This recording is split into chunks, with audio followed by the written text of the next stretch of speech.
ಮೇಷರಾಶಿಯವರೇ, July ತಿಂಗಳಿನಲ್ಲಿ ನೀವು ನಿಮ್ಮ ಜೀವನದಲ್ಲಿ ಭಾರಿ ಬದಲಾವಣೆಯನ್ನಾದರೆ ಕಾಣಬಹುದಾಗಿರುತ್ತೆ.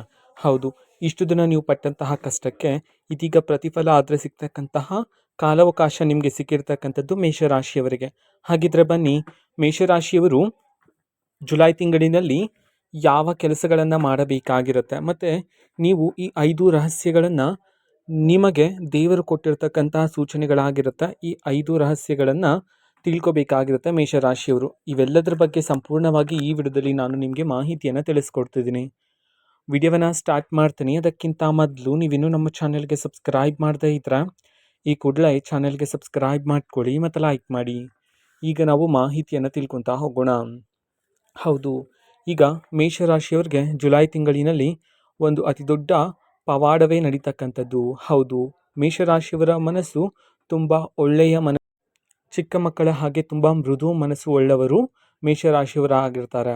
ಹೌದು, ನಿಮಗೆ ಕೋಪ ಎಷ್ಟು ಬೇಗ ಬರುತ್ತೋ ಅಷ್ಟೇ ಬೇಗ ಅದು ಕ್ಷಣ ಮಾತ್ರದಲ್ಲಿ ಕರಗಿ ಹೋಗ್ತಕ್ಕಂತಹ ಕೋಪ ನಿಮ್ಮಲ್ಲಿರುತ್ತೆ. ಆದರೆ ನಿಮ್ಮ ಈ ಒಂದು ಕೋಪವನ್ನು ನಿಮ್ಮ ಸುತ್ತಮುತ್ತಲಿನ ಜನ ದೂಷಿಸಿದ್ದಾರೆ. ಹೌದು, ನೀವು ಒಬ್ಬ ಕೋಪಿಷ್ಟ ಎಂದು ಸಹ ನಿಮ್ಮನ್ನು ದೂಷಿಸಿ ದೂರ ಇಟ್ಟಿರ್ತಾರೆ. ಇದನ್ನು ನೀವು ಹಲವಾರು ಬಾರಿ ಗಮನಿಸಿದ್ದೀರಾ. ಬೇರೆಯವರಿಗೆ ಸಹಾಯವನ್ನು ಮಾಡ್ತೀರ. ನೀವು ನಿಮ್ಮ ಒಳ್ಳೆಯ ಮನಸ್ಸಿನಿಂದ ಯಾರಾದರೂ ನಿಮ್ಮ ಬಳಿ ಕಷ್ಟ ಎಂದು ಬಂದರೆ ಅವರಿಗೆ ಹಿಂದೆ ಮುಂದೆ ಯೋಚಿಸದೇ ಹಣದ ಸಹಾಯ ಅಥವಾ ಅವರಿಗೆ ಅಗತ್ಯ ಇರತಕ್ಕಂತಹ ವಸ್ತುಗಳ ಸಹಾಯವನ್ನು ಮಾಡ್ತೀರಾ. ಕೆಲವೊಮ್ಮೆ ನಿಮ್ಮ ಬಳಿ ಹಣ ಇಲ್ಲ ಅಂತಂದ್ರೂ ಬೇರೆಯವರ ಬಳಿ ನಿಮ್ಮ ಹೆಸರು ಹೇಳಿ ಸಾಲವನ್ನು ಪಡೆದು ತಂದು ಅವರಿಗೆ ಸಹಾಯವನ್ನು ಮಾಡ್ತಕ್ಕಂತಹ ಒಳ್ಳೆಯ ಮನಸ್ಸು ನಿಮ್ಮದಾಗಿರುತ್ತೆ. ಆದರೆ ನಿಮಗೇನೆ ಈಗ ಅವರಿಂದ ತುಂಬ ನೋವನ್ನು, ನೀವು ಸಂಕಟವನ್ನು ಪಟ್ಟಿದ್ದೀರಾ. ಅದೇ ನಿಮಗೆ ಕಷ್ಟ ಆದರೆ ತಂದಿರ್ತಕ್ಕಂಥದ್ದು. ಅವರಿಂದನೇ ನೀವು ತುಂಬ ನೋವನ್ನು ಪಟ್ಟಿದ್ದೀರಾ. ಯಾರಿಗೆ ನೀವು ಅತಿ ಹೆಚ್ಚು ಸಹಾಯವನ್ನು ಮಾಡಿದ್ರೋ, ಇವರು ನಮ್ಮವರು ಎಂದು ನಂಬಿದ್ರು, ಅದು ನಿಮ್ಮ ಸ್ನೇಹಿತರೇ ಆಗಿರ್ಬೋದು, ಸಹೋದ್ಯೋಗಿಗಳೇ ಆಗಿರ್ಬೋದು, ನಿಮ್ಮ ಕುಟುಂಬದವರೇ ಆಗಿರ್ಬೋದು, ಅವರಿಂದನೇ ನೀವು ಹೆಚ್ಚು ನೋವನ್ನು ಇದೀಗ ಅನುಭವಿಸಿದ್ದೀರಾ.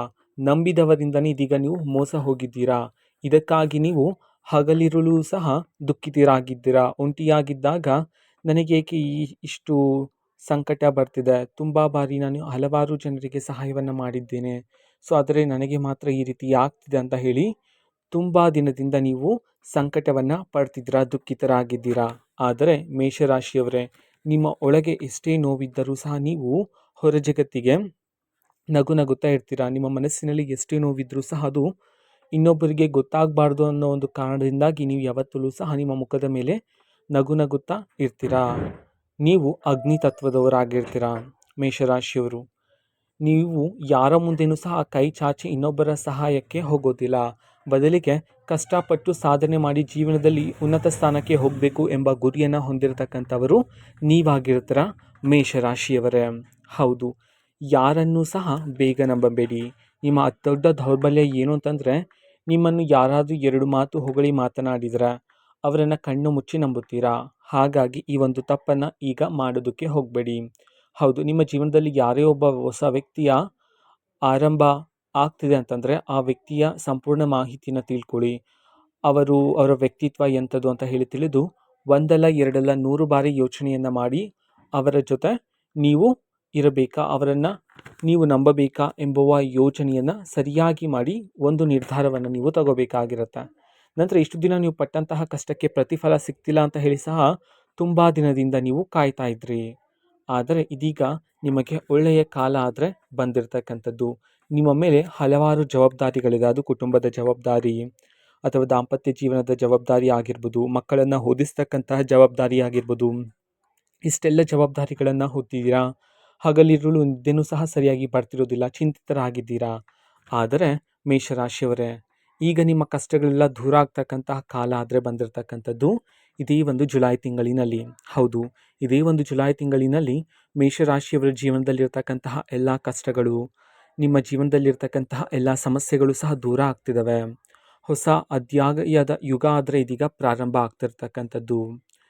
ನಿಮ್ಮ ರಾಶಿಯಲ್ಲಿ ಗುರುಬಲದಿಂದ ಹೆಚ್ಚು ಸಂತಸ, ಸಂತೋಷ ಆದರೆ ಪ್ರಾಪ್ತಿಯಾಗಲಿದೆ. ನಿಮ್ಮ ಜೀವನದಲ್ಲಿರ್ತಕ್ಕಂತಹ ಎಲ್ಲ ಕಷ್ಟಗಳು ಸಹ ಇದೀಗ ದೂರ ಆದರೆ ಆಗ್ತಾ ಇರ್ತಕ್ಕಂಥದ್ದು ಮೇಷರಾಶಿಯವರ ಜೀವನದಲ್ಲಿ. ನಿಮ್ಮ ಜೀವನದಲ್ಲಿ ಅದೃಷ್ಟದ ಬಾಗಿಲು ತೆರೆಯುವ ಶುಭಗಳಿಗೆ ಬಂದಿದೆ. ಇಷ್ಟು ದಿನ ನೀವು ಪಟ್ಟಂತಹ ಕಷ್ಟಕ್ಕೆ ಪ್ರತಿಫಲ ಆದರೆ ಈಗ ನಿಮ್ಮನ್ನು ಹುಡುಕಿಕೊಂಡು ಬರುತ್ತೆ ನೀವು ಪಟ್ಟಂತಹ ಕಷ್ಟಕ್ಕೆ. ಇದು ಮೇಷರಾಶಿಯವರಿಗೆ ಮುಂದಿನ ಜುಲೈ ತಿಂಗಳಿನಲ್ಲಿ ಸಿಗ್ತಕ್ಕಂತಹ ಪ್ರತಿಫಲ ಆಗಿರುತ್ತೆ. 5 ರಹಸ್ಯಗಳ ಬಗ್ಗೆ ಈಗ ನಾನು ನಿಮಗೆ ಒಂದೊಂದಾಗಿ ಮಾಹಿತಿಯನ್ನು ತಿಳಿಸ್ಕೊಡ್ತಾ ಹೋಗ್ತೀನಿ.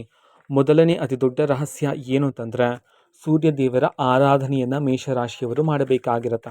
ಹೌದು, ನೀವು ಬೆಳಗ್ಗಿನ ಜಾವ ಬೇಗ ಇದ್ದು ಸ್ನಾನವನ್ನು ಮಾಡಿ ಶುದ್ಧರಾದ ನಂತರ ಶುದ್ಧ ತಾಮ್ರದ ಚೊಂಬಿಗೆ ನೀರು, ಕುಂಕುಮ ಮತ್ತು ಕೆಂಪು ಹೂವನ್ನು ಹಾಕಿ ಸೂರ್ಯದೇವರಿಗೆ ಅರ್ಪಣೆ ಮಾಡೋದ್ರ ಮೂಲಕ ನೀವು ನಿಮ್ಮ ಜೀವನದಲ್ಲಿ ಭಾರಿ ಬದಲಾವಣೆಯನ್ನು ನೀವು ಕಾಣಬಹುದಾಗಿರುತ್ತೆ. ಹೌದು, ಹೆಜ್ಜೆ ಹೆಜ್ಜೆಗೂ ಅದೃಷ್ಟ ಆದರೆ ನಿಮ್ಮ ಜೀವನದಲ್ಲಿ ಪ್ರಾಪ್ತಿಯಾಗ್ತಕ್ಕಂಥದ್ದು. ನೀವು ಕೆಲಸ ಮಾಡುವ ಜಾಗದಲ್ಲಿ, ನೀವು ಓಡಾಡುವ ಜಾಗದಲ್ಲಿ, ನಿಮ್ಮ ಕುಟುಂಬದಲ್ಲಿ ಹೆಚ್ಚಿನ ಗೌರವವನ್ನು ನೀವು ನಿರೀಕ್ಷಿಸಬಹುದಾಗಿರುತ್ತೆ. ನಂತರ ಯಾವುದೇ ಒಂದು ಕೆಲಸದಲ್ಲಿ ಹೆಚ್ಚಿನ ಯಶಸ್ಸನ್ನು ನೀವು ಗಳಿಸಬಹುದಾಗಿರುತ್ತೆ. ಅದು ಸ್ಪರ್ಧಾತ್ಮಕ ಪರೀಕ್ಷೆಯಲ್ಲಾಗಿರ್ಬೋದು, ಯಾವುದೋ ಒಂದು ಕೆಲಸದಲ್ಲಾಗಿರ್ಬೋದು, ಉನ್ನತ ಸ್ಥಾನಕ್ಕೆ ಹೋಗುವ ಯೋಜನೆಯಲ್ಲಿ ನೀವು ಯಶಸ್ಸನ್ನು ಇದೀಗ ಕಾಣಬಹುದಾಗಿರುತ್ತೆ. ನಿಮ್ಮ ಜೀವನದಲ್ಲಿರ್ತಕ್ಕಂತಹ ಶತ್ರುಗಳೆಲ್ಲ ನಿಮ್ಮಿಂದ ದೂರ ಹೋಗ್ತಕ್ಕಂತಹ ಕಾಲ ಆದರೆ ಬರುತ್ತೆ. ಆದಷ್ಟು ನೀವು ಶತ್ರುಗಳಿಂದ ದೂರ ಇರೋದೇ ಒಳ್ಳೆಯದಾಗಿರುತ್ತೆ ಈ ಸಮಯದಲ್ಲಿ. ಎರಡನೇ ರಹಸ್ಯ ಏನು ಅಂತಂದರೆ ಪೂರ್ವ ದಿಕ್ಕಿನ ಪಾವಿತ್ರ್ಯತೆ ಮತ್ತು ವಾಸ್ತು. ಹೌದು, ನೀವು ಕೆಲಸ ಮಾಡುವ ಜಾಗದಲ್ಲಿ ಅಥವಾ ನಿಮ್ಮ ಮನೆಯಲ್ಲಿ ಪೂರ್ವ ದಿಕ್ಕನ್ನು ತುಂಬ ಶುದ್ಧಿಯಾಗಿ ಇಡಬೇಕಾಗಿರುತ್ತೆ. ಹೌದು, ಆ ಪೂರ್ವ ದಿಕ್ಕಿನ ಕಡೆ ಕತ್ತಲೆ ಇರಬಾರದು. ಯಾವತ್ತೂ ಸಹ ಅಲ್ಲಿ ದೀಪವನ್ನು ಬೆಳಗಿಸಿ. ಇದರಿಂದ ನಿಮ್ಮ ಜೀವನದಲ್ಲಿರ್ತಕ್ಕಂತಹ ಎಲ್ಲ ಸಾಲಗಳು ಸಹ ದೂರ ಆಗ್ತಕ್ಕಂಥದ್ದು. ದಾಂಪತ್ಯ ಜೀವನದಲ್ಲಿರ್ತಕ್ಕಂತಹ ಭಿನ್ನಾಭಿಪ್ರಾಯಗಳೆಲ್ಲನೂ ಸಹ ದೂರ ಆಗ್ತಕ್ಕಂಥದ್ದು ಎರಡನೇ ರಹಸ್ಯದಿಂದ.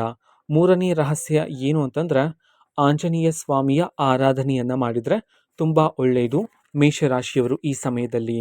ಹೌದು, ಪ್ರತಿ ಮಂಗಳವಾರ ಮತ್ತು ಶನಿವಾರ ದಿನದಂದು ಆಂಜನೇಯ ಸ್ವಾಮಿ ದೇವಾಲಯಕ್ಕೆ ಹೋಗಿ ಪ್ರಾರ್ಥನೆ ಮಾಡೋದ್ರ ಮೂಲಕ ಹೆಚ್ಚಿನ ಫಲಗಳನ್ನು ಸಿದ್ಧಿ ಮಾಡ್ಕೊಳ್ತೀರಾ. ನಿಮಗೆ ಯಾವುದೇ ರೀತಿ ಸೋಲೆ ಇರೋದಿಲ್ಲ, ಎಲ್ಲದರಲ್ಲೂ ಸಹ ಜಯವನ್ನು ನೀವು ಕಾಣಬಹುದಾಗಿರುತ್ತೆ. ನಾಲ್ಕನೇ ರಹಸ್ಯ ಏನು ಅಂತಂದರೆ ಕೋಪವನ್ನು ನಿಯಂತ್ರಣದಲ್ಲಿರಿ, ಆದಷ್ಟು ಮೌನವಾಗಿರಿ.